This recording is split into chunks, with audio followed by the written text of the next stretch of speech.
NBA debates the Jazz. A Turkish coach rips Tyrone Corbin and the NBA.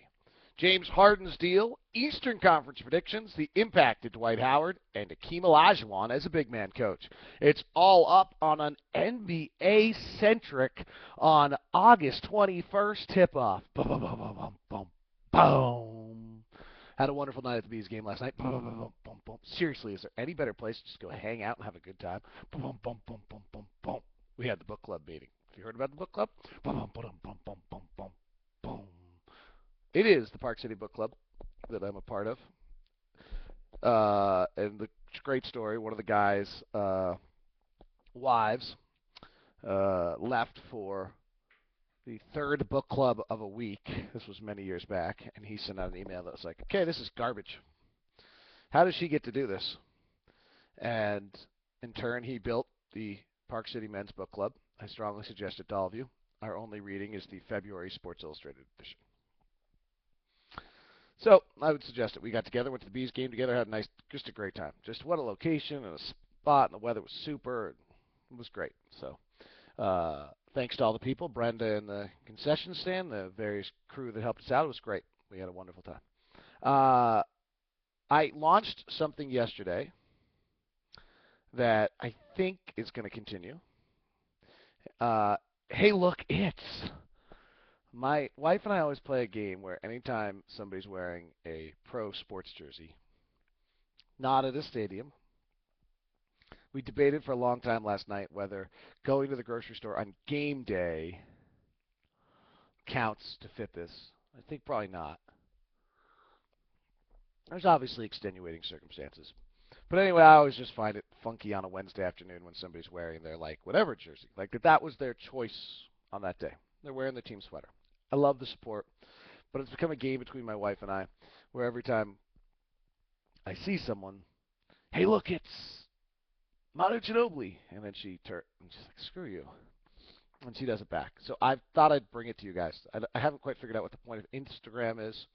I certainly haven't figured out the point of Pinterest yet, but I've decided to launch it. So yesterday on my Twitter account I launched, and my Instagram account I launched the first edition of Hey Look It's. It was a guy wearing a Ron Jaworski shirt in the middle of the grocery store yesterday. So, hope you guys enjoy this. It makes it a little fun. It'll be fun on the road because we'll see players all the time. So, that is the plan. Jody Genesee of Deseret News, one of the great guys around, just really, he could not be a better person, has written on the whole Millsap Favors thing. And I could be just dead wrong on this. But I'm going to stay, and frankly, I have missed most things. When Ty does something, I've kind of guessed wrong on everything. So I just don't see this as a debate. I think Favors is starting.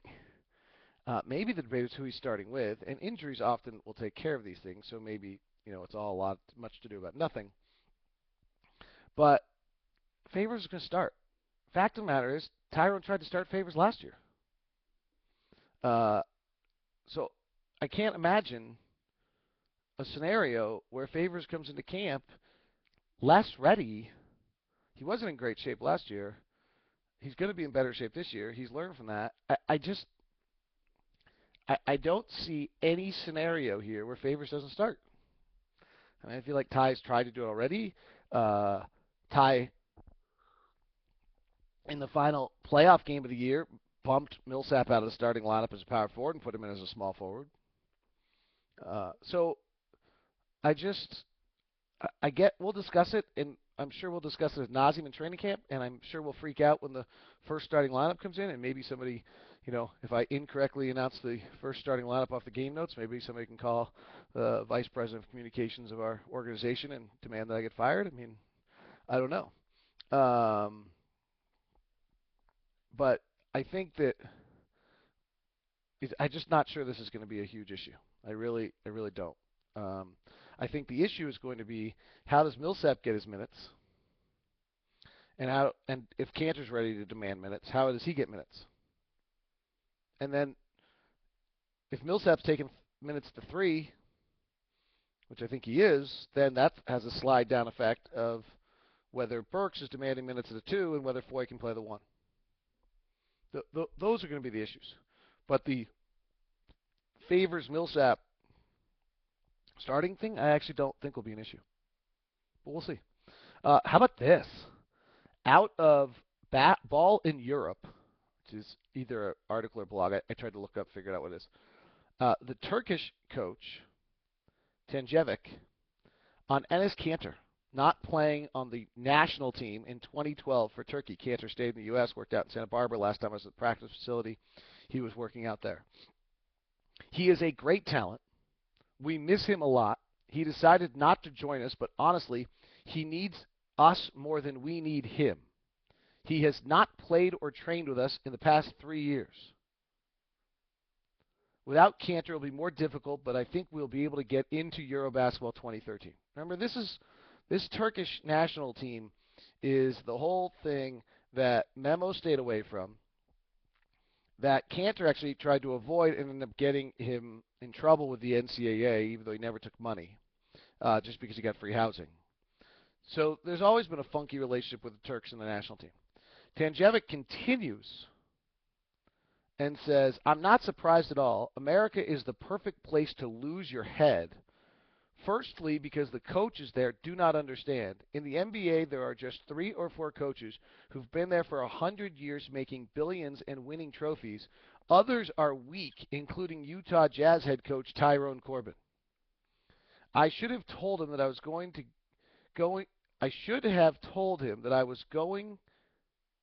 him to do a great service by teaching one of his basketball players, and he could have earned money on it. But I don't want to talk to guys who don't know what they're doing. Kanter has forgotten how to play basketball. He'll never be a center, but he always starts with his back to the basket. As a power forward, this would be devastating. He's 2.10 meters tall and could be the best shooter on the Turkish team, backcourt included, but in the NBA, he never takes a shot. How about that? Should I read that again? Tanjevic says, America is the perfect place to lose your head. Firstly, because the coaches there do nothing. In the NBA, there are just 3 or 4 coaches who have been there for 100 years making billions and winning trophies. Others are weak, including Tyrone Corbin. By the way, I point out that the finals this year were Eric Spoelstra and Scott Brooks. Okay, they haven't been around for that long. I should have told him that I was going. And Frank Vogel was Indiana's head coach, by the way, who pushed Miami a little bit. I should have told him that I was going him to do a great service. Obviously, there's a translation there. By teaching one of his basketball players, and he could have earned the money on it. But I don't want to talk to guys who don't know what they're doing. Kanter's forgotten how to play basketball. He'll never be a center. He'll always start with his back to the basket. As a power forward, this would be devastating. He's 2.10 meters tall. He could be one of the best shooters in the Turkish team, backcourt included. I do think there's actually some legitimacy to the last thing he just said. And that is that I think Kanter is we got to figure out what Kanter is. His only back to the basket move is the up and under Kanter. He's got to get something that gives him a straight up game. He's never going to, I don't think he's quick enough to ever be beating people very regularly off the dribble other than with pump fakes. His 15 to 17 foot jump shot is fabulous, as this coach says, and I talked to Spence and Gordon about this, that he's got to begin to show that with some confidence this upcoming year. The real thing with Kanter was just a lack of confidence all year. I don't know if that was just being 19. I don't know if that was the way he was, the kind of fun hazing he was going under. He just made him feel that way, or if that brought him along. I still have no idea whether that was productive. I just think it was, he's 19 years old and he's just trying to figure out, and he hasn't played very much. He is incredibly talented. He just needs to learn some craftiness around the basket and ways to get his shots off. He's going to get a lot of shots blocked. And then have some sort of a jump shot. And yesterday, Gordon and Spence asked me, who do I think he can be? I think he's a 10 rebound a night guy in the league. I think when he starts to get time, he does get 10 rebounds a night. Gordon's very upset about his lack of defensive rotations. I mean, he's 19 years old and he hasn't played, so that to me is not a big issue. If he's still doing that in 2 years, then I'm a little concerned. But I think his head was swimming all year last year, so to me that's not a total stunner on where he stands and what's going on. I think he's just got to learn some craftiness around the basket. Boozer doesn't have a vertical game either, but he's incredibly crafty around the basket.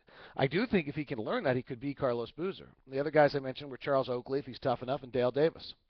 Neither of those guys could really shoot, and Kanter should be able to shoot a little bit, so that gives him a little bit of a skill set that maybe some of those other guys don't have. But that was interesting to hear a huge, big-time rip job right there from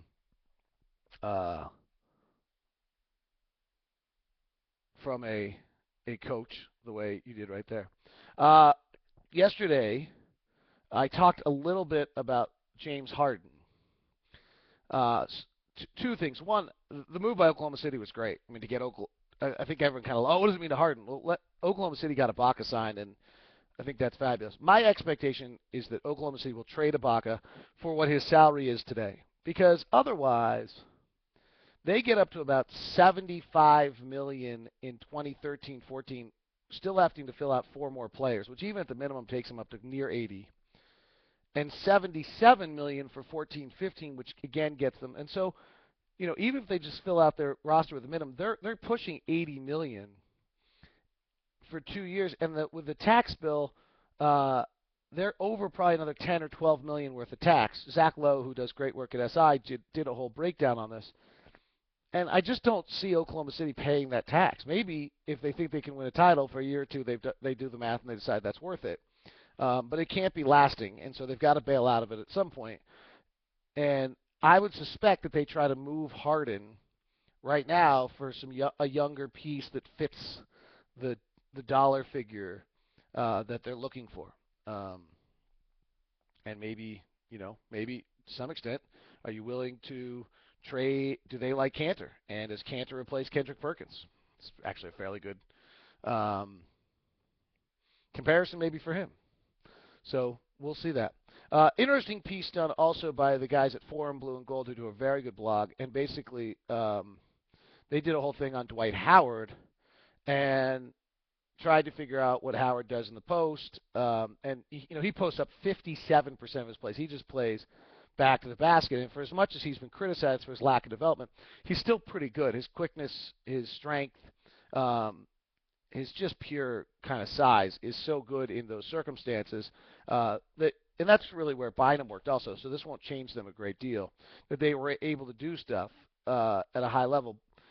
As I talked about, I think at the time, Dwight was good in the pick and roll, but they hardly ever used it. What was jumped out on the piece that I thought was done by Forum Blue and Gold was that on the pick and rolls and on these post-ups, how much the defense does pay attention to Dwight, and that the three-point shooting numbers of Hito, Anderson, and all the guys on Orlando were far better with Dwight on the floor.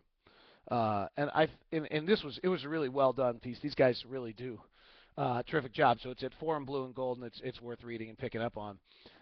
They just do fabulous work, and so I think that's worth keeping a tab on and keeping an eye on and seeing how what they do, how they do it, and things of that nature in regards to the three-point shooting for the Lakers, because they weren't a good three-point shooting team last year.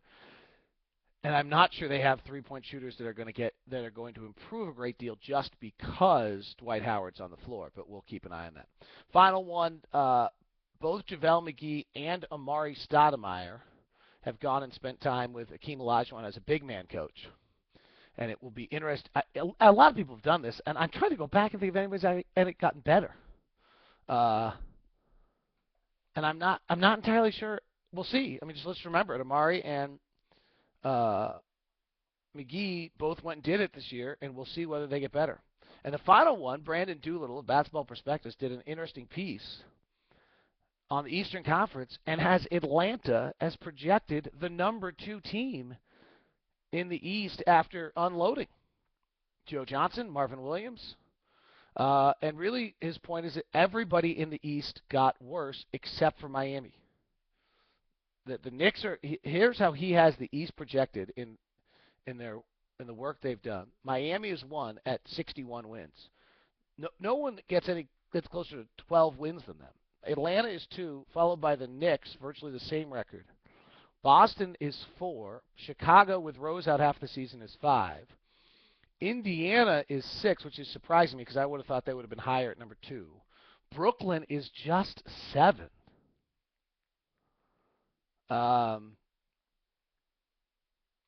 Just 7. Joe Johnson is pretty overrated, might be part of this. Philadelphia comes in at just 8, which surprises me. Now, maybe they're projecting some injuries to bind him over his track record and his history, but Philadelphia should be the best defensive team in the Eastern Conference with Miami, and I think that should move him up.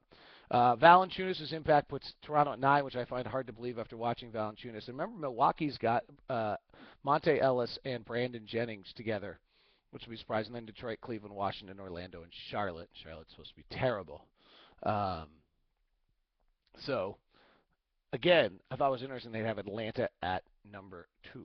All right, that is the entire NBA. I've got a bunch of college football stuff, but I didn't need it today. And I'm going to start prepping teams. I've started already, and each day will probably have me going a little bit in depth on each team somewhere along the way, and having that for you. All right, that is today's edition of Tip Off. I hope you're well. Thanks for tuning in. Appreciate your support, and catch a Bees game before the season ends.